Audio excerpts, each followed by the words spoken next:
Surat civil હોસ્પિટલમાં મળી આવ્યો સાપ।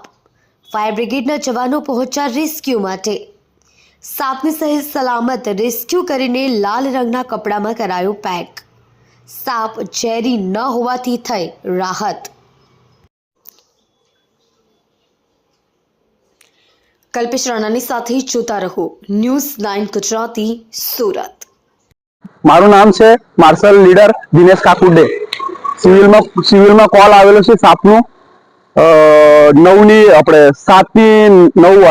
મિનિટ અમે કોલ મળેલું છે। અમે સિવિલમાં 10 મિનિટમાં પહોંચી ગયા છે। પછી અમે રેસ્ક્યુ કરીને અમે લઈ જયેલા છે।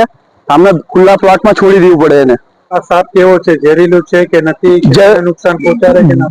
ઝેરીલું નથી છે, જે પાણીમાં ઉપર તળે ને એવું છે। એને ડેટવો કહેવાય। કોને નુકસાન એવું કઈ પહોંચાડે નહીં। અમે ખુલ્લા પ્લોટમાં એને છોડવું પડે હમણાં। આપણું નામ શું છે? માર્શલ લીડર દિનેશ જીવન કાકુડે, મજુરા ફાયર સ્ટેશન સિવિલમાં આવે સિવિલમાં આવેલા ઈ બ્લોકમાં નીચે ગ્રાઉન્ડમાં હતું।